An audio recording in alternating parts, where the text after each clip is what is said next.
Am I audible? Yes, sir.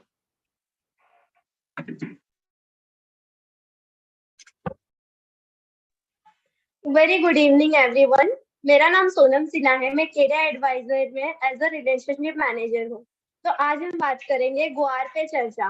तो आज हमारे साथ जुड़ने वाले हैं मिस्टर अजय केडिया, हमारे केडिया एडवाइजरी के फाउंडर एंड डायरेक्टर, जो बिजनेस फाइनेंस वर्ल्ड में सबसे फेमस है, कमोडिटी में सबसे expert. Then Ajay sir, hello sir. Yeah, good evening, Sonam. Yes sir. Sir, तो आज आज का हमारा ये क्वेश्चन है, ग्वार में अक्टूबर में 7100 का लेवल छूते हुए देखा था और मार्केट में गिरावट थी। ये इम्पोर्टेंट लेवल 5400 का था। यहाँ से मार्केट टूटा, बीच में रिकवर भी किया, लेकिन सस्टेन नहीं कर पाया। क्या रीजन हो सकता है, बताइए सर जी। देखिए, गवार की अगर हम बात करें तो डेफिनेटली हमने एक 2 अक्टूबर को गवार का एक सेमिनार था दिल्ली में, तब हमने क्लियरली कहा था कि मार्केट में अब अराइवल प्रेशर रह सकता है, जिसके चलते मार्केट एक दायरे में रहेगा। और दायरा हमने बताया था कि 4500-4600 का बेस रहेगा और 51,500-5200 का रेजिस्टेंट रहेगा। तो हमने देखा कि अक्टूबर से पहले पहले ही हमने प्राइजेस में एक अच्छा खासा उछाल भी देखा, बट प्राइजेस सस्टेन नहीं कर पाए और प्राइजेस में लगभग 45.5 के आसपास का भाव मार चुका है। नो डाउट आज हमने एक अच्छी खासी रैली आते हुए देखी प्राइजेस के अंदर, और प्राइजेस वापस 4600 का लेवल रिटेस्ट कर गया है। इसका मुख्य कारण रहा है क्रॉप साइज, बिकॉज ऑलरेडी हमने देखा कि काफी अच्छी इस बार सोइंग हुई है, जिसके चलते उम्मीद के अनुसार हमने देखा कि प्रोडक्शन बढ़ा है। नो डाउट अटकलें ये लगाई जा रही थी कि 1.25 करोड़ के आसपास का प्रोडक्शन होगा, बट बीच में जो मौसम बिगड़ा उसके चलते हमने देखा था कि प्राइजेस में गेन भी आया था, जो 5100-5200 का लेवल दिखा दिया, बट सस्टेन इसलिए नहीं कर पाया क्योंकि अब अराइवल का प्रेशर था पूरे अक्टूबर में, और साथ में एक रिसेशन का फियर बना हुआ था ग्लोबल मार्केट में, जिसके चलते हमने देखा कि प्राइजेस में फिर से एक गिरावट का रूप देखने मिल गया है। बट जैसे हमने पहले भी कहा था कि नवंबर अगर हम बात करें तो नवंबर 12-15 तारीख तक मार्केट एक साइडवे में रहेगा, बट उसके बियॉन्ड अगर हम जाते हैं तो डेफिनेटली मार्केट में वापस तेजी का रूप दिखा देगा। तो आई थिंक जो मंदी होनी थी वो ऑलमोस्ट हो चुकी है। मार्केट ने 45-50 का लेवल दिखा दिया है, बट हाँ, कंफर्मेशन के लिए हम लोग एक्सपेक्ट कर रहे हैं कि प्राइजेस लगभग अगर समझो 47-47.20 के बियॉन्ड अगर जाकर रुक जाता है तो कहीं ना कहीं हमें लगता है कि वो एक मुख्य कारण रहेगा प्राइजेस में एक स्ट्रांगनेस दिखाने के लिए। तो आई थिंक थोड़ा सा एक वेट एंड वॉच रखना चाहिए। एक बार 4700 के ऊपर निकल जाता है तो प्राइस के अंदर वापस एक तेजी बनते हुए दिखाई देगी। जी सर जी। जैसे कि पिछले महीने से अभी तक की बात की जाए तो ग्वार में -5.96% डाउन में है। क्या रीजन, मतलब आगे ये बढ़ सकता है?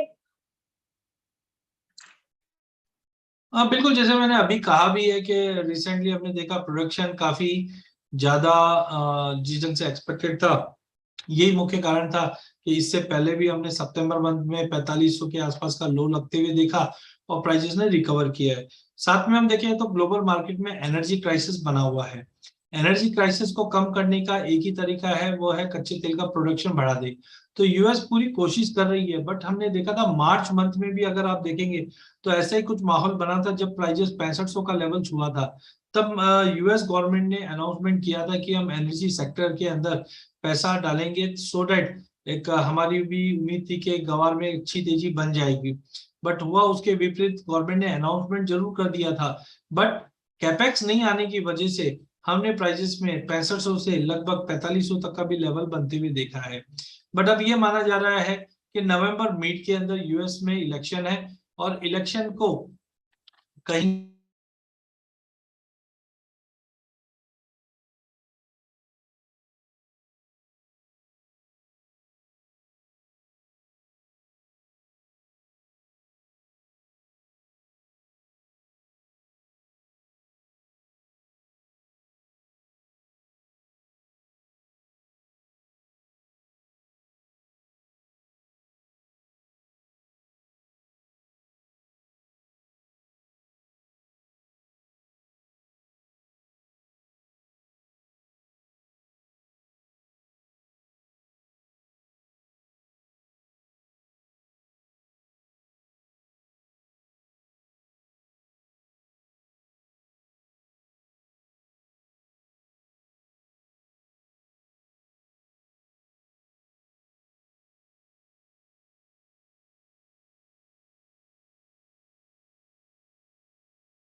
M I Audible?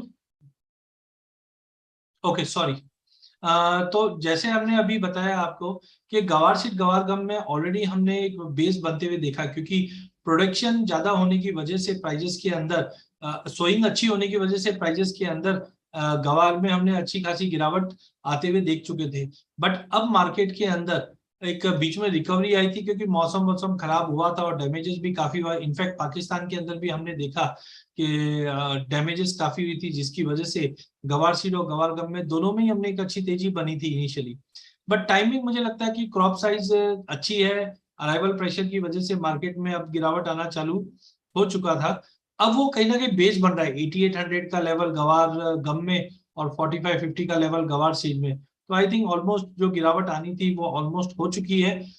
एक चीज और बताना चाहूंगा कि यूएस के अंदर जो अब तक का कंसर्न था वो एनर्जी कंसर्न था, कि यूएस के अंदर कच्चे तेल के भाव की वजह से कंसर्न बना हुआ था। तो मार्च मंथ में, ये साल मार्च में ही यूएस ने बताया था कि एनर्जी के प्रोडक्शन हम बढ़ाएंगे, कैपेक्स देंगे। बट अनाउंसमेंट हुआ था, पैसा नहीं आने की वजह से यूएस के अंदर रिग काउंट्स में कोई बड़ी तेजी नहीं आई है, जिसके चलते भी हमने देखा कि अप्रैल ऑनवर्ड्स गवार के प्राइजेस में गिरावट ही थी। रुपए में गिरावट है, ये कहीं ना कहीं एक्सपोर्ट को अच्छा बूस्ट देते हुए दिखाई देगी और अब इकोनॉमी इंप्रूव करने की कोशिश करेगी, क्योंकि ऑलरेडी मार्च से लेके अभी तक एक रिसेशन का फियर बना था। एक चीज ध्यान रखिए, मार्केट आपकी सोच से पहले और तेज चलता है।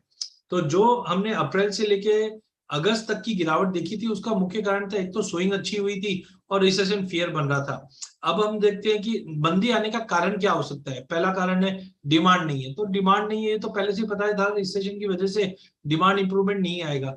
सेकंड है कि मार्केट में प्रोडक्शन बहुत ज्यादा होगा, तो वो ऑलरेडी मार्केट में निकल चुका है। कैरी ओवर स्टॉक तो वैसे भी पिछले सालों में काफी उतर चुका था, बट इस बार का प्रोडक्शन बढ़ता भी है, तो डेफिनेटली कोई कैरी ओवर स्टॉक में इतना बड़ा कोई जंप आता हुआ नहीं दिखेगा। तो आई थिंक जब तक मार्केट 8500 का लेवल नहीं तोड़ता, गवार गम में कोई रिस्क नहीं है, मार्केट यहाँ से रिकवर करेगा। हाँ, एक बार 9400 के ऊपर निकल जाता है तो एक कंफर्मेशन मिल जाएगा बड़ी तेजी के लिए। और वही गवार सीट की भी बात करें तो 45 45.5 का बेस मुझे लगता है कि मार्केट क्रिएट कर देगा।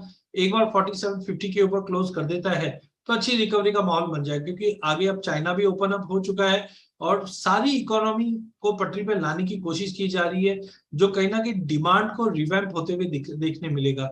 तो मुझे लगता है अगले 10-15 दिन मैक्सिमम का पीरियड है। एक बार यूएस में मिड टर्म इलेक्शन और इंटरेस्ट रेट हाइक जो कल होने वाला ये हो जाता है, इसके बाद मुझे लगता है कि गवार कॉम्प्लेक्स में एक शानदार रिकवरी आ जाएगी। तो शॉर्ट करने जैसा तो नहीं है। हाँ, एवरेजिंग करना बहुत इंपॉर्टेंट है। अगर आपका एवरेज 46-50 के बीच में है तो you can get a very good levels on higher side. Guar gum में भी मुझे लगता है 91-9200 का एवरेज रहता है, तो कहीं ना कहीं बहुत अच्छी तेजी बन जाए। ऐसा नहीं है देखिए कि मैं हमेशा तेजी में रहता हूँ। मैं आपको याद दिलाना चाहूंगा 2 अक्टूबर 2021 में आई वॉज अ पर्सन, जब मैंने पहले ही क्लियर कहा था कि मार्केट में इतनी बड़ी तेजी टिकेगी नहीं, मार्केट गिरावट लेगा।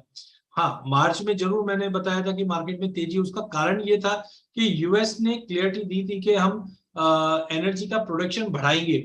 लेकिन बोलने के बाद अगर हम देखें तो कैपेक्स, कहीं पे भी कैपेक्स मतलब इकोनॉमी के अंदर पैसा नहीं दिया गया है, क्योंकि पिछले 4-5 सालों में एनर्जी जितने भी प्रोड्यूसर है यूएस के अंदर, उन्होंने काफी नुकसान सहा है, जिसके चलते अब कोई कैपिटल लगाना नहीं चाहता। तो अनलेस एंड अनटिल गवर्नमेंट इसको कुछ सपोर्ट नहीं करती है, तब तक कुछ बड़ा नहीं होगा। तो आप देख भी सकते हैं 6 महीनों के अंदर रिक्स के अंदर कोई बड़ी तेजी नहीं आई है। तो आई थिंक अब रुपया भी कमजोर है, एक्सपोर्ट डिमांड भी बढ़ना चाहिए, कच्चे तेल को भी नीचे लाना है, सामने इलेक्शन भी है और ग्लोबल मार्केट में रिसेशन से बाहर निकलना है। तो आप देखिए food industry, packaging industry, print industry, इन सब में धीरे धीरे डिमांड इंप्रूवमेंट आएगी। तो मुझे लगता है 10-12 दिन की बात है, मार्केट उसके बाद तेजी करेगा, क्योंकि अब तो अराइवल का प्रेशर भी थोड़ा था बीच में, बट वो सब निकल जाएगा। तो 12-15 नवंबर जो टेक्निकली भी लग रहा है, इसके बाद मार्केट में तेजी बन जाएगी। तो ओवरऑल गवार गम में करंट लेवल पे शॉर्ट नहीं करना, या तो ट्रेड ही मत कीजिए एज ऑफ नाउ, और ट्रेड करना है तो बेटर है देखकर बाय करके ही चलिए, क्योंकि ये लोएस्ट लेवल है, यहाँ पे अपने को शॉर्ट नहीं करना चाहिए। सुनो। Okay sir. तो सर देखिए, पिछले साल जैसा कि बोला गया था कि ग्वार में बड़ी तेजी के बाद अब तेजी नहीं रहेगी, क्या वही रणनीति वापस अभी रहेगी क्या? नहीं, देखिए पिछली बार जब मैंने अक्टूबर में कहा था कि गवार में अब तेजी नहीं लग रही मुझे, कि उसमें 2-3 कारण था, क्योंकि यूएस गवर्नमेंट से कोई इनपुट नहीं था। सेकेंडली हमने देखा था कि प्राइजेस ओवर ड्राइव कर चुके थे फिजिकल मार्केट को देखते हुए, जो एक मुख्य कारण था, जो प्राइजेस को एक अपलिफ्ट कर दिया था मार्केट में।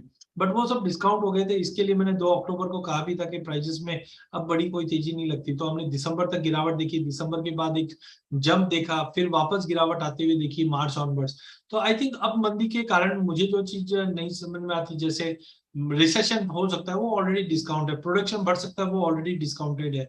तो आई थिंक जो मंदी के मेजर कारण बनने थे वो ऑलमोस्ट बन चुके हैं। हनुमान जी का एक सवाल ये भी है कि अगर कैपेक्स नहीं मिलता है तो क्या होगा। सर देखिए, अगर कैपेक्स यूएस में अगर अनाउंसमेंट तो ऑलरेडी कर चुके हैं, अगर कैपेक्स नहीं मिलता है तो क्या होगा, कच्चा तेल $150-200 हो जाएगा। एग्जाम्पल है, मैं बता, ऐसा नहीं है कि 150-200 हो जाएगा, बट कहने का मतलब है $100-110 पहुंच जाएगा। जब कच्चा तेल बढ़ेगा तो कच्चा तेल को नीचे तो लाना पड़ेगा। नीचे लाने का कारण क्या है, नीचे कैसे आएगा कच्चा तेल। तुम अगर हम बात करें कच्चा तेल को नीचे लाना, तो कंजम्पशन कम कर दो।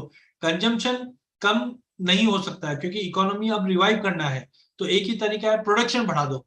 तो अगर कच्चे तेल का प्रोडक्शन बढ़ाना है यूएस को, क्योंकि यूएस की बात अब रशिया तो मानता नहीं है, सऊदी भी नहीं मान रहा कि हम प्रोडक्शन बढ़ाएंगे। उल्टा आज 1 तारीख है, सऊदी बोलता है, हम तो ओपेक प्लस बोलते हैं कि हम तो प्रोडक्शन और कट करेंगे, तो कच्चा तेल तो बढ़ेगा। जब कच्चा तेल को यूएस को कम करना है तो खुद का प्रोडक्शन बढ़ाना पड़ेगा। अगर खुद का प्रोडक्शन बढ़ाना है तो पैसा तो देना ही पड़ेगा, तो पैसा नहीं देंगे तो कच्चा तेल ऊपर, कच्चा तेल ऊपर। तो इलेक्शन है अभी 15 तारीख को, ये मिड टर्म इलेक्शन है, तो आगे भी उनको तकलीफ देगा। तो आई थिंक कैपेक्स आ जाना चाहिए और कच्चे तेल का आई थिंक प्रोडक्शन बढ़ना चाहिए। ऊपर में है $100, उसके ऊपर तो सस्टेन नहीं करेगा।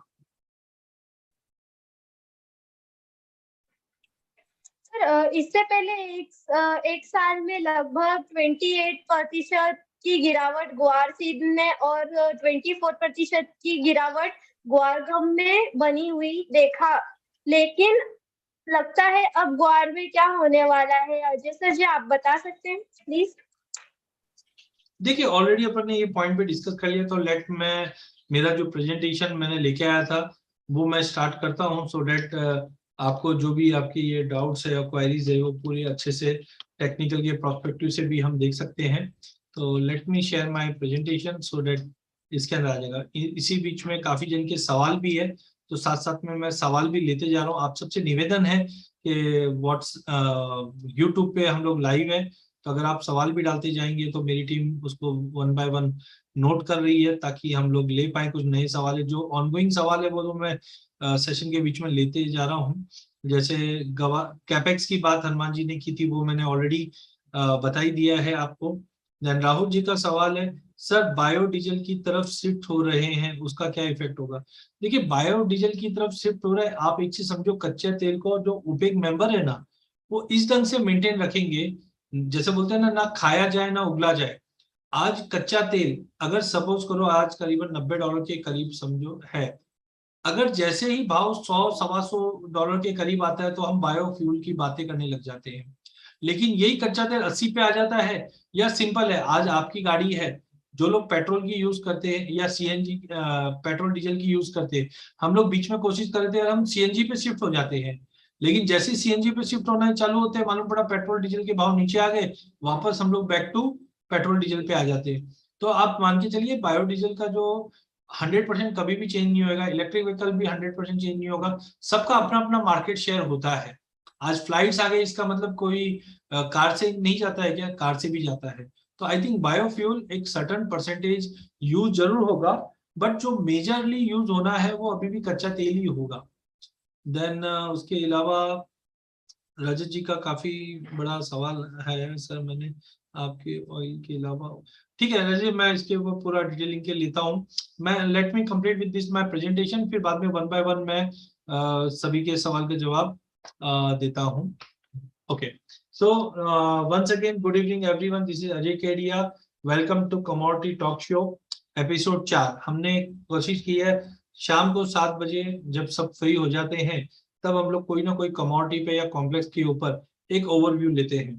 तो आज की चर्चा है गवार पे, क्योंकि गवार में रिसेंटली हमने देखा कि अक्टूबर से पहले मार्केट में गिरावट भी थी, फिर बड़ी तेजी भी आई और फिर से मार्केट गिरावट लेता हुआ दिखाई दिया था। तो एज ऑफ नाउ गवार में आगे क्या सिनेरियो, तो आज के इस प्रेजेंटेशन में हम टेक्निकली और फंडामेंटली दोनों ही आते हुए देखेंगे।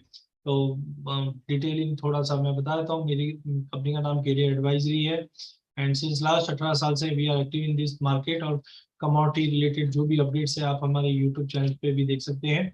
आज का जो प्रेजेंटेशन है ये एजुकेशनल पर्पस के लिए है, और जो भी कमोडिटी बता रहा हूँ ये रिकमेंडेशन नहीं है।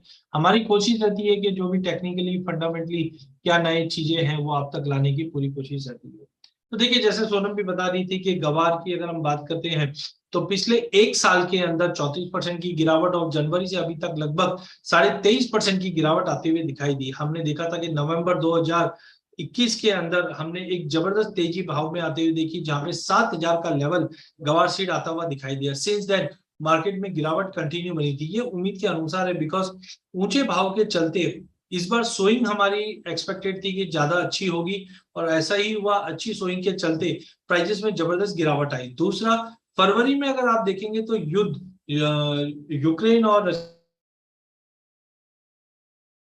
के बीच में जो युद्ध छिड़ा था, जिसके चलते हमने देखा कि कहीं ना कहीं रिसेशन के फियर मार्केट में बनने लग गए थे, और रिसेशन फियर के चलते हमने गवार या सभी कमोडिटीज के अंदर एक गिरावट देखी, क्योंकि ये इंडस्ट्रियल डिमांड, गवार गम जो है वो इंडस्ट्रियल डिमांड में ज्यादा जाती है, चाहे पेपर इंडस्ट्री हो, फूड इंडस्ट्री हो, एक्सप्लोजिव इंडस्ट्री हो। तो यहाँ पे हमने देखा कि डिमांड में ड्रॉप आया, जिसके चलते 7,000 वाली कमोडिटी 4500 का लेवल 2 बार टेस्ट करते हुए दिखाई दी। सितंबर में भी हमने देखा कि लगभग 4500 के करीब भाव टच हुआ, और फिर कुछ डैमेजेस की न्यूज आई, जैसे पाकिस्तान के अंदर भी बरसात की फ्लड की वजह से भाव में तेजी बनी, फिर गिरावट आ गई। तो लगभग 45 का ये डबल बॉटम बनता हुआ दिखाई दे रहा है। ऐसा ही कुछ हाल गवार गम का भी है। गवार गम में पिछले साल अक्टूबर में हमने लगभग 13,500 का भाव देखा, फिर प्राइजेस में गिरावट आई, और फिर हमने रिकवरी देखी, जो अप्रैल तक हमने 13,000 तक का लेवल देखा। बट यहाँ पे डबल टॉप जैसा बना सिचुएशन, और यहाँ से हमने प्राइजेस में जबरदस्त गिरावट देखी, जो 8,500 तक का लेवल भी दिखा दिया। एज ऑफ नाउ हमें लगता है कि लोअर हाइट पैटर्न में है मार्केट, जिसका मतलब है कि 8,800 का लेवल टूटता हुआ नहीं दिखाई दे रहा, और मार्केट यहाँ से रिकवर करता हुआ दिखाई दे सकता है, क्योंकि उसके कुछ कारण भी है जो मैं आगे लेता हूँ। देखिए, अभी तक गवार कॉम्प्लेक्स के अंदर जो गिरावट थी उसका मुख्य कारण था रिसेशन फियर। ग्लोबल मार्केट में हमने देखा कि कहीं ना कहीं यूएस के अंदर भी जीडीपी क्वार्टरली वो ड्रॉप हो रही है। मैं खाली यूएस की बात नहीं करूंगा, सभी कंट्रीज में अगर हम देखें तो रिसेशन फियर बना है, इंडिया को छोड़कर, जिसके चलते गवार एक इंडस्ट्रियल कमोडिटी है। यहाँ पे हमने कंजम्पशन में ड्रॉप आते हुए देखा। साथ में इस बार अनएक्सपेक्टेडली जो सोइंग है वो जबरदस्त होते हुए दिखाई दी, जिसके चलते भी प्राइजेस में दबाव बनता हुआ दिखाई दिया। इंडस्ट्रियल डिमांड, चाहे हम फूड की बात करें, कॉस्मेटिक, टेक्सटाइल, पेपर, फार्मा, इन सब में भी ड्रॉप था। चाइना में भी हमने देखा फिर से लॉकडाउन लगता हुआ दिखाई दिया, जिसके चलते गवार कॉम्प्लेक्स पे कहीं ना कहीं दबाव था। तो एक तरफ प्रोडक्शन बढ़ रहा है, दूसरी तरफ डिमांड में कमी है। तो ये परफेक्ट कॉम्बिनेशन है भाव की गिरावट के चलते, जिसके चलते भाव में कंटिन्यू गिरावट थी। इसके अलावा भी कुछ कारण थे, जैसे बम्पर स्विंग ऑलरेडी हमने बात की, मानसून भी काफी एक्टिवली पार्टिसिपेट करता रहा प्रोडक्शन को, इंडस्ट्रियल डिमांड में ड्रॉप थी, रुपया एक इंपॉर्टेंट है, क्योंकि रुपए में हमने देखा कि एक नया लो लगते हुए देखा रुपए में, जिसकी वजह से उम्मीद थी कि एक्सपोर्ट को बढ़ावा मिलेगा, लेकिन रिसेशन फियर के चलते रुपये की गिरावट भी हम लोग कहीं भी कैप्चर नहीं कर पाए, बिकॉज इंटरनेशनल मार्केट में डिमांड बिल्कुल भी नहीं थी, और रिसेशन का फियर कंटिन्यू बना था। कच्चा तेल का जो प्रोडक्शन है ये बढ़ ही नहीं पा रहा है। बीच में हमने देखा कि कुछ कोशिश हुई थी कच्चे तेल का प्रोडक्शन बढ़ाने के लिए, क्योंकि रशिया और यूक्रेन की लड़ाई के चलते हमने देखा कि रशिया ने अपने एक्सपोर्ट्स कुछ लिमिटेड कंट्रीज के लिए किया था, या in other words US, Europe, ये सब ने बैन कर दिए थे रशिया के प्रोडक्ट्स को, जिसके चलते उम्मीद थी कि यूएस, यूके अपने अपने प्रोडक्शन बढ़ाएगा। एक खास पॉइंट है वो अगले स्लाइड में मैं बताऊंगा आपको।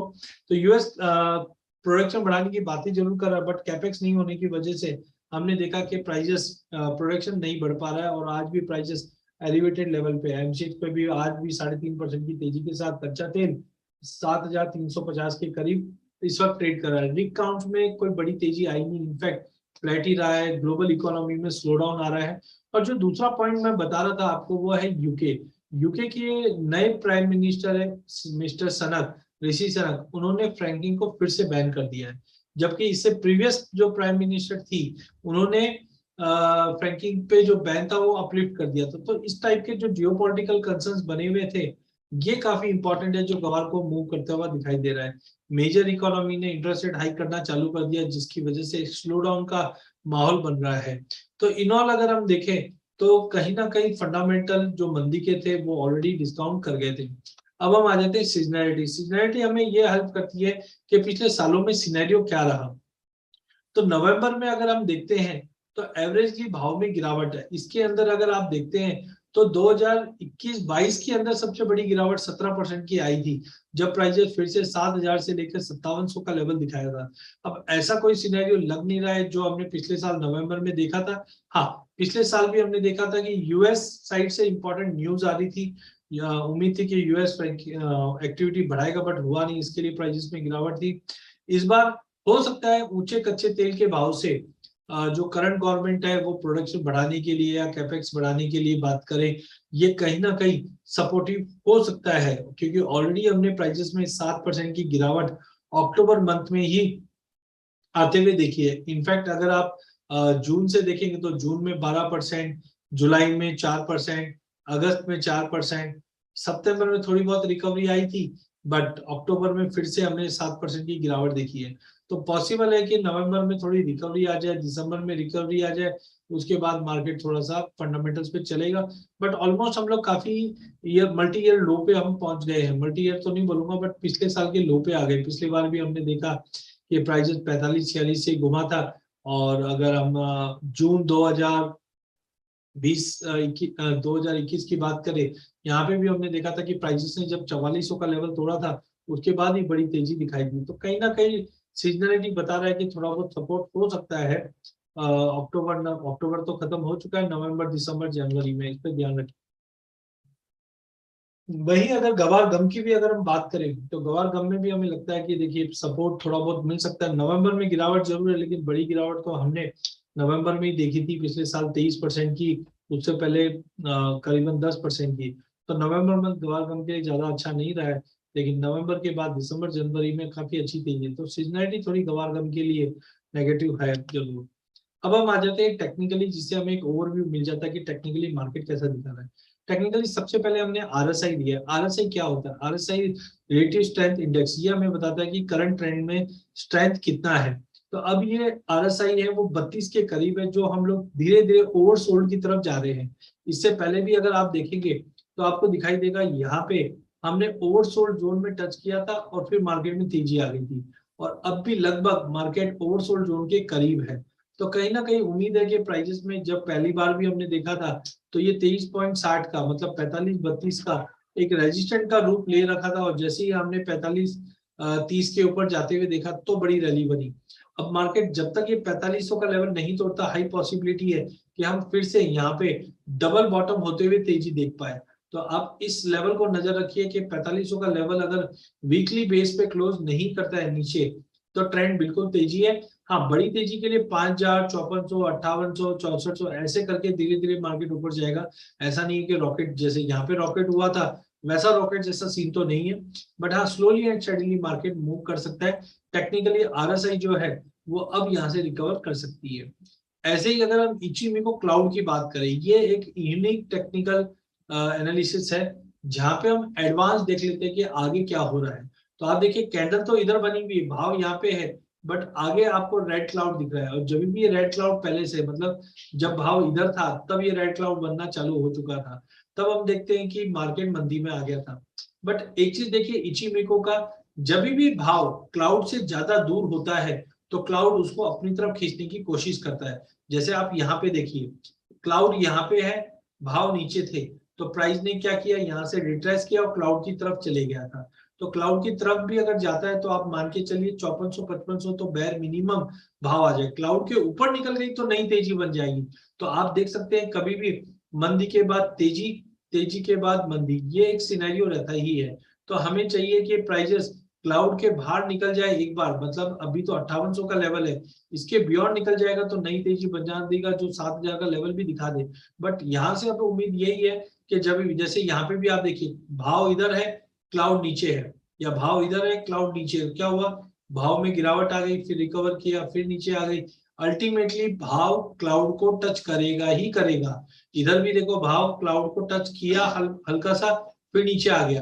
तो ज्यादा करके उम्मीद है कि जो बड़ी कैंडल्स बनी थी मंदी के, अब वो छोटी छोटी कैंडल बन रही है रिवर्सल की। तो बिल्कुल गवार सीट लेके चलना चाहिए। 4500 के नीचे सस्टेनेबल नहीं है, 100 पॉइंट 150 पॉइंट के स्टॉप लॉस लगा लीजिए। और यहाँ से हमें लगता है कि प्राइजेस के अंदर एक अच्छी खासी तेजी बन सकती है, तो इसके ऊपर आपको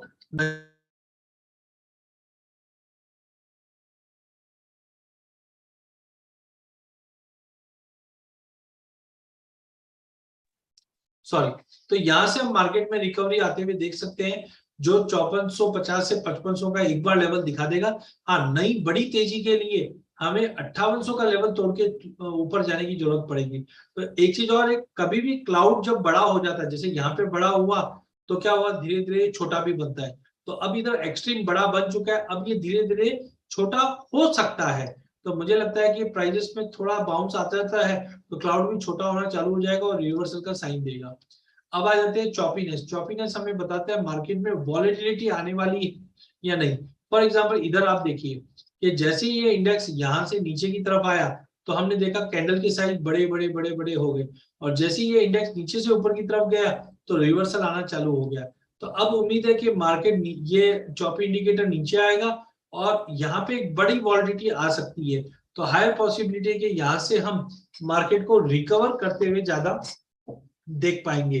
तो पॉसिबिलिटी यही है कि 4500 का लेवल जो यहाँ पे मार्केट ने तोड़ा नहीं है, तो मे भी पॉसिबल है कि यहाँ से हम रिकवरी दे दे मार्केट में। और बड़ी वॉलिटिलिटी मतलब 10 जैसे वीकली चार्ट है, तो अगले एक हफ्ते के बाद, तो जो मैंने आपको 12-15 नवंबर बताया था, तो यहाँ से हमें लगता है कि देखिए बड़ी कैंडल नीचे नीचे नीचे आई, छोटी कैंडल बनी और फिर रिकवर कर दी। यहाँ पे भी आप देखिए बड़ी कैंडल नीचे नीचे नीचे नीचे आई, छोटी कैंडल बनी और फिर रिकवर हो गई। तो बड़ी कैंडल नीचे आई, छोटी कैंडल बनी और रिकवर हो जाएगा। तो उम्मीद है बड़ा मूवमेंट आने वाला है अगले 10-15 दिन की। अगर हम बात करते हैं तो गवार सीट पे नजर रखिए। ऐसे ही वोर्टेक्स की बात करें तो यहाँ पे देखिए गैप बहुत ज्यादा था, तो इसका मतलब है मार्केट में मंदी। अब ये धीरे धीरे गैप कम होना चालू हो चुका है, तो धीरे धीरे जैसे यहाँ पे भी कम होता है फिर ट्रेंड रिवर्स करता है, तो हाई प्रोबेबिलिटी है कि रिवर्स करेगा। अभी तक किया नहीं है, अभी भी देखिए डिस्टेंस दूर ही है, बट उम्मीद है अगले एक हफ्ते के अंदर ये रिकवरी कर जाएगा और वोर्टेक्स भी निकल जाएगा। जेठ साहब, आपका धनिया पे सवाल है, डेफिनेटली मैं एंड ऑफ द सेशन, या धनिया के ऊपर भी हमने सेशन लिया था ऑलरेडी, तो आप उसको भी अटेंड कर सकते हैं, लिंक दी है मैंने, उस लिंक पे आप रजिस्टर कर लीजिए, हम धनिया भी बात कर लेंगे बाद में। कमिंग ऑन मूविंग एवरेज, अगर मूविंग एवरेज की अगर हम बात करें तो देखिए प्राइसेस 200 मूविंग एवरेज के बिल्कुल सपोर्ट पे खड़ी है, जो 4500 के करीब ट्रेड कर रहा है। तो यहाँ पे आप देखिए कि प्राइसेस ने 200 मूविंग एवरेज का लेवल जैसे ही तोड़ा, बड़ी तेजी। तो यहाँ पे हम देख रहे हैं कि 50 मूविंग एवरेज तो ऊपर साइड है, जो 5600 का लेवल है, बट 200 मूविंग एवरेज का प्राइसेस सपोर्ट ले रही है बार बार में। तो अनलेस एंड अनटिल 4500 के नीचे हफ्ता भर नहीं टिकता है, तो हाई पॉसिबिलिटी कि हम यहाँ से रिकवर होते हुए देखेंगे। और बैर मिनिमम 5400 से 5600 का लेवल जो इचिमिको भी बताता है, और साथ में 50 मूविंग एवरेज भी बताता है, तो कहीं ना कहीं 50 मूविंग एवरेज तक जा सकता है भाव। वहीं गवार गम की अगर बात करते हैं तो आप देखिए अभी भी प्राइसेस 39 पे है, जो दिखा रहा है कि थोड़ा वीकनेस जरूर है, बट यहाँ पे भी अगर आप देखोगे तो 4500 का एक अच्छा स्ट्रॉन्ग बेस बना हुआ है। तो आई थिंक यहाँ पे भी देखिए बड़ी गिरावट आई, और अब ये छोटे छोटे कैंडल है, ये रिवर्सल के साइन होते, कभी भी आप देखिए यहाँ पे बड़ी गिरावट आई, छोटा कैंडल बना रिवर्स कर गया, तेजी आई, छोटे कैंडल बने नीचे आ गए। तो यहाँ पे जो छोटे कैंडल्स बन रहे हैं ये रिवर्सल का साइन देते हैं, तो गवार गम में भी एक रिकवरी बन सकती है। अंडर अनटिल 87 के नीचे क्लोज नहीं देता है, प्राइस में तेजी है, बट बड़ी तेजी 9600 के ऊपर बनेगी। गवार गम का इचिमिको चार्ट देखे तो पहले भी देखो हम लोग नीचे गए, फिर रिकवर कर लिया, फिर नीचे गए, फिर रिकवर करने की कोशिश करेगा। जो 9600 से 10600 का जो बैंड है, इस बैंड में यहाँ पे आप देखो इचिमिको का जो टॉप है वो फ्लैट हो गया है। कभी भी ध्यान रखिए, कभी भी ये पार्ट अगर फ्लैट होता है तो रिवर्सल का साइन होता है। जैसे यहाँ पे आप देखिए ग्रीन क्लाउड था, बट ये क्लाउड फ्लैट हो गया नीचे से, तो जैसे ही ये क्लाउड नीचे से फ्लैट हुआ मार्केट नीचे आना चालू हो चुका है। तो ऐसे ही ये रेड क्लाउड फ्लैट हो चुका है, जिसका मतलब है मार्केट में रिवर्सल के साइन अब बन सकते हैं, तो गवार गम पे भी नजर रखिए। चौपी इंडिकेटर बोलता है मार्केट में वॉलिटिलिटी रहेगी। अब देखिए नीचे आना चालू हो चुका है, हाई वॉलिटिलिटी एक्सपेक्टेड है, कोई बड़ा शॉर्ट पोजीशन ना बनाइए, मार्केट में रिकवरी बन जाएगी। वर्टेक्स, ये देखिए गवार सीट के केस में तो थोड़ा गैप था, बट गवार गम के अंदर आप देखेंगे तो ये काफी श्रिंक हो रहा है। इसका मतलब हाई प्रोबेबिलिटी के ग्रीन ऊपर एक बार चले गया, जैसे यहाँ पे भी देखिए ग्रीन एक बार ऊपर आ गया तो बड़ी तेजी बनी, तो ग्रीन भी ऊपर आने की तैयारी कर रहा है, मतलब तेजी का रुख धीरे धीरे बनना चालू हो सकता है। कमिंग बैक ऑन गवार गम, यहाँ पे आप देखो मूविंग एवरेज, तो प्राइजेस इधर भी 200 मूविंग एवरेज का सपोर्ट लेता हुआ दिखाई दे रहा है। पिछले भी हमने 200 मूविंग एवरेज लिया, इधर भी, लेकिन नई तेजी के लिए 10,600 जो 50 मूविंग एवरेज का लेवल है, तो एक रिकवरी आएगी, बट 10,600 तक का लेवल तो बैर मिनिमम पकड़ के चलिए, और एक बार 10,600 के ऊपर अगर भाव निकल जाता है तो आप मान के चलिए कि एक नई तेजी का रुख बन जाएगा। बट यहाँ पे 200 मूविंग एवरेज का बहुत स्ट्रॉन्ग सपोर्ट है, नो डाउट ये सपोर्ट 81 से 8200 का लेवल दिखा रहा है, बट आई थिंक 4500 4600 भी प्राइजेस जाने नहीं चाहिए, यहां से रिकवर हो जाने चाहिए, इस पे आप नजर रखिए। नाउ अगर हम देखें, सम अप करते हैं हम आउटलुक को, तो एज ऑफ नाउ अगर आउटलुक की बात करें हम लोग, तो यहाँ पे चार्ट क्या बताता है, तो देखिए एक ट्रेंड लाइन ये रेड डॉट में बनी है, तो ट्रेंड लाइन बता रहा है कि पहले भी हमने ऐसा देखा है कि अप्रैल 2000 में ये ट्रेंड लाइन को टच किया फिर ऊपर आया, फिर जुलाई अगस्त में ट्रेंड लाइन को टच किया फिर ऊपर आया, फिर अगस्त सितंबर में भी ये ट्रेंड लाइन को टच किया फिर ऊपर आ गया, और अभी भी ये ट्रेंड लाइन जो 200 मूविंग एवरेज का सपोर्ट भी ले रहा है प्लस 23.6 का भी सपोर्ट ले रहा है, तो मल्टीपल सपोर्ट पे गवार है, यहां से डाउन साइड के चांसेस बिल्कुल ना के बराबर है। देखिए बहुत बार होता क्या है, जैसे मैंने पहले ही बताया, बड़ी बड़ी गिरावट, कैंडल छोटे छोटे छोटे होकर रिकवर कर गया, और क्लाउड भी देखो, ये क्लाउड का जो साइज है ना, देखिए यहाँ पे भी बड़ा क्लाउड बना फिर छोटा हो जाता है, छोटे से बड़ा, बड़े से छोटा, तो अब देखो छोटा रेड क्लाउड बड़ा बन चुका था, अब बड़े से ये छोटा होएगा, मतलब मंदी खत्म होने वाली है। तो आई थिंक 4500 के नीचे प्राइसेस होल्ड नहीं करेंगे, थोड़ा बहुत मार्केट में अभी देखिए एक्टिविटी इसलिए भी ज्यादा है क्योंकि वॉल्यूम्स कम है, तो कुछ ट्रेडर्स है या स्पेकुलेटर्स है वो कोशिश करते हैं कि स्टॉप लॉस हिट कराए फिर लेके जाए, बट आई थिंक अगर प्राइसेस 47 के ऊपर 100-150 रुपए की तेजी एक बार दिखा दे तो मार्केट में अच्छा जंप आ जाए, तो 5056 तो बैर मिनिमम है, तो घबराने की बात नहीं है। 200 moving average 23.6%, trend line multiple support पे गवार है, और इसको लेके ही काम करना चाहिए, लेकिन अपनी कैपेसिटी के अनुसार स्टॉप लॉस के साथ, बिकॉज होता क्या है कि सब चीजें अच्छी दिखती है बट वॉल्यूम कम होने की वजह से कभी कभी चीजें बिगड़ती भी दिखाई देती है, तो एक स्टॉप लॉस अच्छे से लगा के चलिए, बट आई थिंक ये एक बेस बन चुका है, इस बेस के नीचे गवार नहीं जाएगा। वहीं गवार गम की भी बात करें तो ऐसा ही कुछ हाल गवार गम का भी है, यहाँ पे देखिए मल्टीपल सपोर्ट है, इधर 200 मूविंग एवरेज का सपोर्ट आ चुका है, यहाँ पे देखिए भाव जैसे 200 मूविंग एवरेज का लेवल थोड़ा रॉकेट हो गया, और यहाँ पे 200 मूविंग एवरेज का लेवल तोड़ नहीं रहा है, तो कहीं ना कहीं प्राइजेस 8,100 से 8,500 का जो जोन है बहुत स्ट्रॉन्ग सपोर्ट है, और यहाँ पे भी देखिए भाव में गिरावट आई आई आई, और यहाँ पे छोटे कैंडल से रिवर्सल का साइन नहीं है। इचिमिको भी क्लाउड ग्रेड में ही है नो डाउट, लेकिन ऊपर से फ्लैट हो चुका है, तो जब भी क्लाउड ये ऊपर से फ्लैट हो जाता है इसका मतलब है ट्रेंड रिवर्सल के चांसेस ज्यादा है, तो आई थिंक 9,300-400 के ऊपर एक बार प्राइसेस होल्ड कर जाए तो एक बाउंस आ जाए जो 10,000 10,200 तक का भी लेवल दिखा दे, तो नजर रखिए गवार से गवार गम पे। एटलीस्ट मैं वो तो तेजी मत करो तो मंदी भी मत करो, ऑप्शन में काम करो, इंडेक्स में काम करो, लेकिन शॉर्ट साइड ये लेवल से पैसा नहीं बन सकता है, पैसा लेना है तो लॉन्ग साइड ही बनेगा, बट 12-15 तारीख के बाद मार्केट में उठाव आएगा, ये चीज ध्यान रखना, और 10-12 दिन की बात है, बट मुझे नहीं लगता है कि यहाँ से आपको बेच के काम करना चाहिए। ट्रेंड लाइन सपोर्ट है, 200 मूविंग एवरेज सपोर्ट है, इचिमी को क्लाउड भी बोलता है, मैं वापस रिकॉल करूंगा, वॉल्टेडी भी मार्केट में बनी हुई है, तो सभी चीज फैक्टर सपोर्टिव है, तो थोड़ा सा संभल के काम कीजिए, कैपेसिटी के अनुसार काम कीजिए, बिना स्टॉप लॉस के काम बिल्कुल नहीं करना है, अपने इन्वेस्टमेंट एडवाइजर से बात करके काम कीजिए, बट गवार मुझे लगता है टेक्निकली और फंडामेंटली अब मार्केट हर चीज को डिस्काउंट कर चुका है और यहाँ से सपोर्ट लेना चाहिए। एक और कारण बताता हूँ, वो है रेशियो।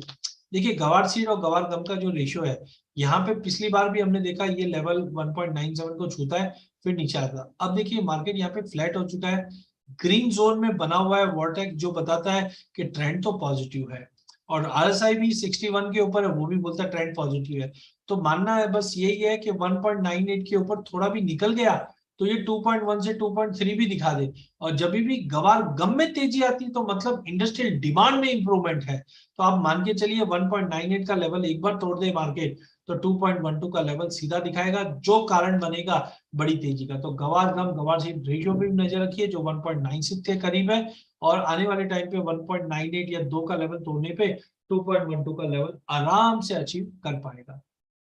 नाउ सम अप करते हैं कि इस बार आउटलुक कैसा है।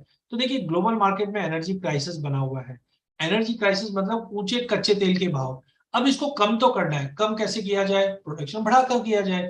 तो प्रोडक्शन बढ़ाना है तो गवार गम का यूज तो होना ही होना है। तो आप मान के चलिए कि गवार गम का प्रोडक्शन गवार गम का कंजम्पशन बढ़ना है। फ्रैंकिंग को लेकर यूएस ने पहले बैन को वापस रिव्यू किया, फिर वापस बैन कर दिया है। तो मुझे नहीं लगता है कि इसके ऊपर ज्यादा ध्यान देना चाहिए, क्योंकि फर्क तो कुछ पड़ा नहीं। हाँ, बट ये है कि अगर एनर्जी क्राइसिस बढ़ती है तो इनको वापस फ्रैंकिंग को रिव्यू करना ही पड़ेगा। लेकिन नए पीएम है, कमिटमेंट कर दिया है, तो इतनी जल्दी तो नहीं करेगा, बट यूएस साइड से हो सकता है। देन इन्फ्लेशन अब धीरे धीरे कम होना चालू हो चुकी है और ग्लोबल इकोनॉमी को इंप्रूव करने की कोशिश कर रही है, चाहे इंडिया हो चाइना हो। देखिए, कोई भी सेंट्रल बैंक इकोनॉमी को सुधारने की कोशिश करेगी, बिगाड़ने की कोशिश नहीं करेगी। तो अब सेंट्रल बैंक अगर इकोनॉमी को सुधारने की कोशिश करेगी, तो गवार गम तो अपना इंडस्ट्रियल यूज के लिए है। Paper industry, food industry, ice cream industry, ये सब का इंपॉर्टेंस है इसमें। तो मुझे लगता है कि कहीं ना कहीं गवार गम की डिमांड आगे जाके बढ़ना चालू हो जाएगी, जिस ढंग से सेंट्रल बैंक्स इसको सपोर्ट कर रहे हैं। देन एक्सपोर्ट एक्सपोर्ट को बूस्ट इसलिए मिलेगा क्योंकि रुपया ऑलरेडी ऑल टाइम लो पे चल रहा है। तो पहले हम देखते थे, अरे स्लिक वाटर चाइना वाला दे देगा, तो ये सब कंसर्न बनते थे। बट अब नहीं बनेंगे। क्यों? रुपया इतना कमजोर हो चुका है कि कहीं ना कहीं कॉम्पिटिटिव। नो डाउट चाइना की भी करेंसी काफी ज्यादा टूट चुकी है, जिसके चलते कहीं ना कहीं एक सिनेरियो बनेगा। लेकिन आज के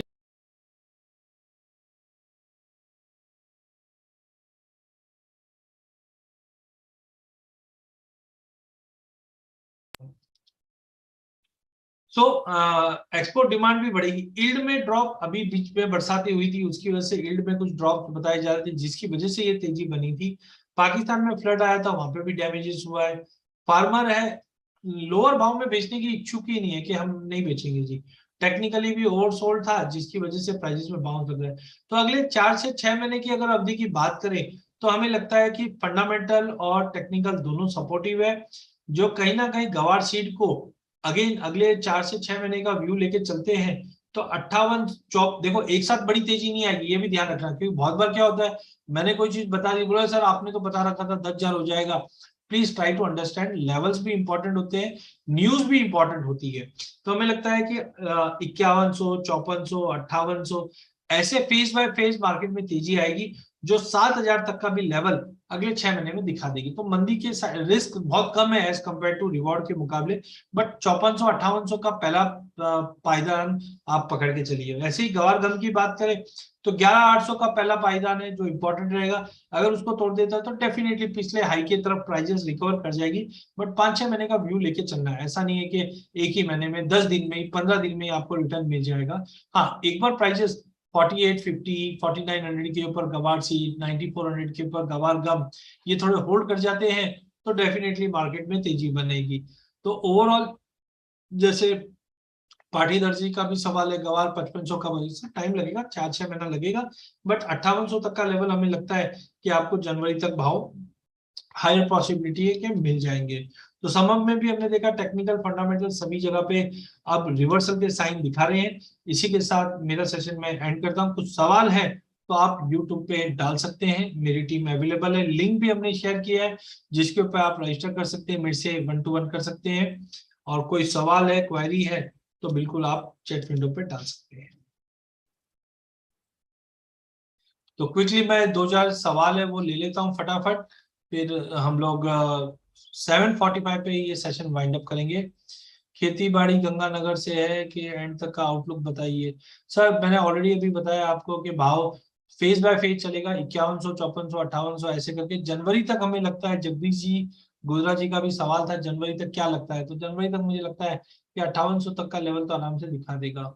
देन वीपी सिंह जी का सवाल, नमस्कार सर, गवार में तेजी कब आएगी, 20,000 कब हो जाएगा? सर देखिए, ये अपन बात करते हैं 20,000, 40,000, सर बी प्रैक्टिकल, बिजनेस वाली बातें हम करें। कोई भी कमोडिटी देखिए 2013 में इसलिए हुआ था क्योंकि नया इजाद हुआ था कि फ्रैंकिंग के अंदर भी हम गवार गम को यूज कर पाएंगे।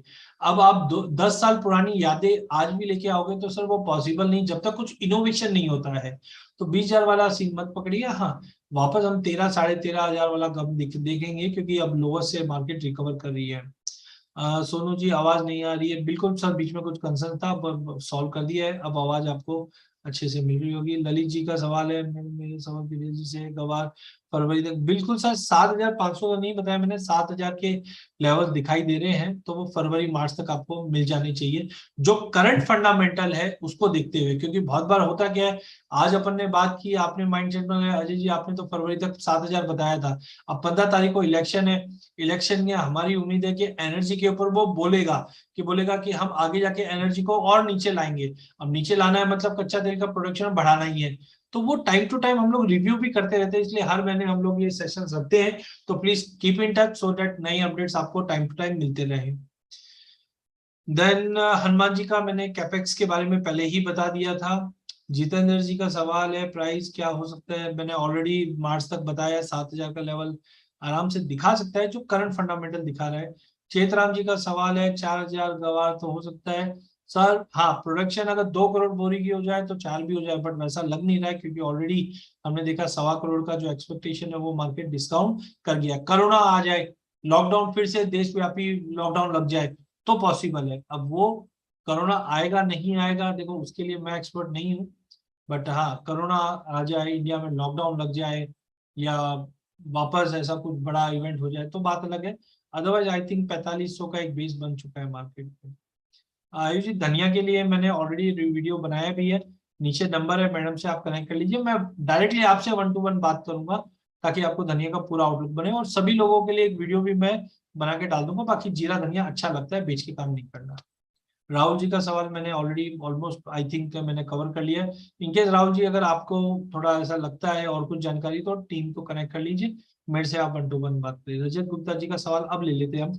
सर मैंने आपके पास ऑयल के अलावा ऑप्शन ही नहीं है, आपकी इकोनॉमी क्रूड पे चलती है लाइक सऊदी, तो कंट्री क्यों डाउन। सर बात बराबर है आपकी कि मिडिल ईस्ट के अंदर कच्चे तेल पे इकोनॉमी चलती है, लेकिन आप ये मान के चलिए रिसेशन का फियर भी उनको डर लग रहा है जिसके चलते वो प्रोडक्शन घटा भी रहे हैं। लेकिन आप एक चीज ये सभी लोग अपनी अपनी इकोनॉमी को एनकेस करने की कोशिश करेंगे। जो हमने जब $110 हुआ था तब हमने देखा भी था कि कतार है, बाकी सब कंट्रीज है, इन्होंने अपने अपने प्रोडक्शन बढ़ा भी दिए थे। तो आई थिंक ये थोड़ा एक पॉलिटिकल पार्ट रहेगा, बट कच्चा तेल अगर फेवरेबल, क्योंकि देखो अगर इकोनॉमी फेल हो गई तो कच्चा तेल लेगा कौन। आज श्रीलंका है, श्रीलंका फेल हो गई तो अब श्रीलंका थोड़ी कच्चा तेल ले लेगी, बोलते पैसा ही नहीं जी हमारे पास। तो ये लोग को पतंग उड़ानी है, तो पतंग को जितना आप टाइट करोगे उतना ऊपर तो जाएगा, बट ज्यादा ऊपर नहीं जाने देने हैं, ज्यादा ऊपर जाना है तो ढील भी देनी पड़ेगी। तो बैलेंसिंग जो बोल रहा है वो बोलता है $80-85 फेवरेबल है। तो आई थिंक इतना बड़ा तेजी नहीं आएगा, इनको बैलेंस करके ही काम करना हो। कि रजत जी आपका मैंने सवाल का जवाब प्रॉपरली दिया है, अदरवाइज आप कनेक्ट कर सकते हैं, मैं आपको पूरी डिटेल के साथ बता दूंगा। पीयूष ठक्कर जी का सवाल है गवार गम में शानदार बाई की आवाज डालवा शुक्रिया। देखिए सर मैं कोई बायस होकर नहीं बोल रहा हूँ, मेरी कोई पोजीशन नहीं है, ये भी मैं क्लियर करता हूँ। देखिए जो टेक्निकल और फंडामेंटल दिखता है मैं पूरी कोशिश करता हूँ, मेरी तरफ से ईमानदारी वाली कोशिश करता हूँ कि कहाँ पे हम अच्छे से आपको बता पाए। तो मेरा कोई बायस नहीं है, जो चीज मेरे को दिखती है मैं वही बताता हूँ सर। समीर जी हम कैस्टर के ऊपर भी एक वीडियो नेक्स्ट लेके आ जाएंगे, हमने नोट कर लिया है। कैस्टर एज ऑफ नाउ 7,000 से 7,500 के बीच में रहेगा। हाँ चाइना ओपन हुआ है तो डिमांड थोड़ी बहुत इंप्रूवमेंट आ जाएगी, बट एक्स्ट्रा बड़ी तेजी मंदी नहीं क्योंकि प्रोडक्शन साइज अच्छी है। धनिया मैंने ऑलरेडी डिस्कस किया हुआ है। टर्मरिक के ऊपर बिल्कुल मैं एक सेशन लूंगा, लेकिन टर्मरिक में अभी तक कोई ऐसे बड़े फैक्टर्स नहीं है, और हम देख भी रहे हैं पिछले 4-5 महीनों से 7 के नीचे नहीं जा रही, 7,500 के ऊपर होल्ड नहीं कर पा रहा। बट हाँ अब धीरे धीरे चीजें बढ़ेगी तो मैं डेफिनेटली हल्दी के ऊपर भी एक वीडियो बनाता हुआ दिखाऊंगा। कैस्टर धनिया मैंने ले लिया। आयुष जी मैं रिक्वेस्ट है आप अपना नंबर है ना टीम में दे दीजिए, मैं डेफिनेटली आपसे 1 to 1 बात करेंगे तो क्या है और भी चीजें हम एक्सप्लोर कर पाएंगे। सर दिसंबर तक गवार का आउटलुक ऑलरेडी सर बताया 5800 5400 5800 के बीच में मिल जाना चाहिए जो अभी करंट फैक्टर दिखा रहे हैं। देन पाटीदार जी का सवाल भी ले लिया है। Lalit ji very nice presentation, thank you Lalit ji. Then Rajat ji sir मेरा डाउट रह गया। सर रजत जी मैंने मेरे ख्याल से कवर कर लिया है आपका कि गवार सीड में खरीद। योगेश जी गवार सीड पे ध्यान, सॉरी कॉटन सीड पे नजर रखिए, क्योंकि जो उम्मीद थी प्रोडक्शन को लेकर, मैंने पहले भी, आप मेरे पुराने वीडियो देख लीजिए, सब लोग बोल रहे थे क्रॉप डेडी होगी, डबल होगी, मैं बोल रहा था 7-8% से ज्यादा का कोई जंप नहीं आएगा, और अब अराइवल अक्टूबर में भी काफी पीट गया है, तो मुझे तो कोई बड़ी मंदी नहीं लग रही। हाँ पहले जैसे मैंने 3200 3400 4000 की बातें की थी, वैसा सीन भी नहीं है, बट हाँ 2850 तक के लेवल हम देख सकते हैं, क्योंकि इस बार आप देखिए सोया बाकी क्रॉप साइज अच्छी है, पिछले साल सभी में शॉर्टेज था, तो गवार सीड चले, कॉटन सीड चलेगा माफ कीजिए, लेकिन ऊपर में 2800 के बियॉन्ड नहीं लग रहा, बट बड़ी मंदी नहीं लग रही। हाँ मैंने बीच में बताया भी था कि मार्केट में 2200 तक लेवल आएगा, बट 2250 2300 के आसपास जाके जंप किया है, तो अभी मुझे लगता है 2550 से 2350 का दायरा रहेगा। 15-20 अक्टूबर के बाद, 15-20 नवंबर के बाद तेजी पकड़ेगा, बट बड़ी मंदी अब नहीं लग रही, धीरे धीरे तेजी में ही आएगा। इसके ऊपर भी हम एक एक्सक्लूसिव वीडियो बना देंगे, ताकि और कुछ चीज मेरे से अगर छूट गई होगी तो मैं रिकवर कर लूंगा। श्याम जी कैस्टर मैंने ऑलरेडी बता ही दिया है, तो आई होप मैंने सारे, सोनम मैंने ऑलमोस्ट सभी के सवाल के जवाब दे दिए, लिंक आपने ऑलरेडी दे दिया है, नंबर भी दे दिया है। मुकेश भाई ने लास्ट क्लास में सवाल दिया जीरे में क्या करोगे, सर जीरा बिल्कुल लेके चलिए, 285 का टारगेट रहेगा, वीडियो हमने ऑलरेडी बनाया है, आप देख सकते हैं, या लिंक पे रजिस्टर कर लीजिए, मेरी टीम आपको कनेक्ट कर लेगी। तो आई थिंक टाइम भी हो चुका है, आप लोगों ने बहुत टाइम दिया, उसके लिए बहुत बहुत धन्यवाद। Over to Sonam. जी सर, आपने आज ग्वार पे चर्चा के लिए बहुत अच्छे से एक्सप्लेनेशन करके हमारे दर्शकों को समझाया, इसके लिए धन्यवाद अजय सर जी। आज का हम सेशन वाइंड अप करते हैं, और दर्शक आपको अगर कुछ क्वेश्चन या कुछ मोर डिटेल चाहिए तो आप नीचे दिए गए लिंक पे रजिस्टर कीजिए, और हमारे कांटेक्ट नंबर पे कांटेक्ट भी कर सकते हैं। Thank you so much. और यस, थैंक यू सर। ऐसे और सेशन के लिए जुड़ने के लिए हमारे YouTube चैनल को सब्सक्राइब कीजिए और बेल आइकन प्रेस कीजिए।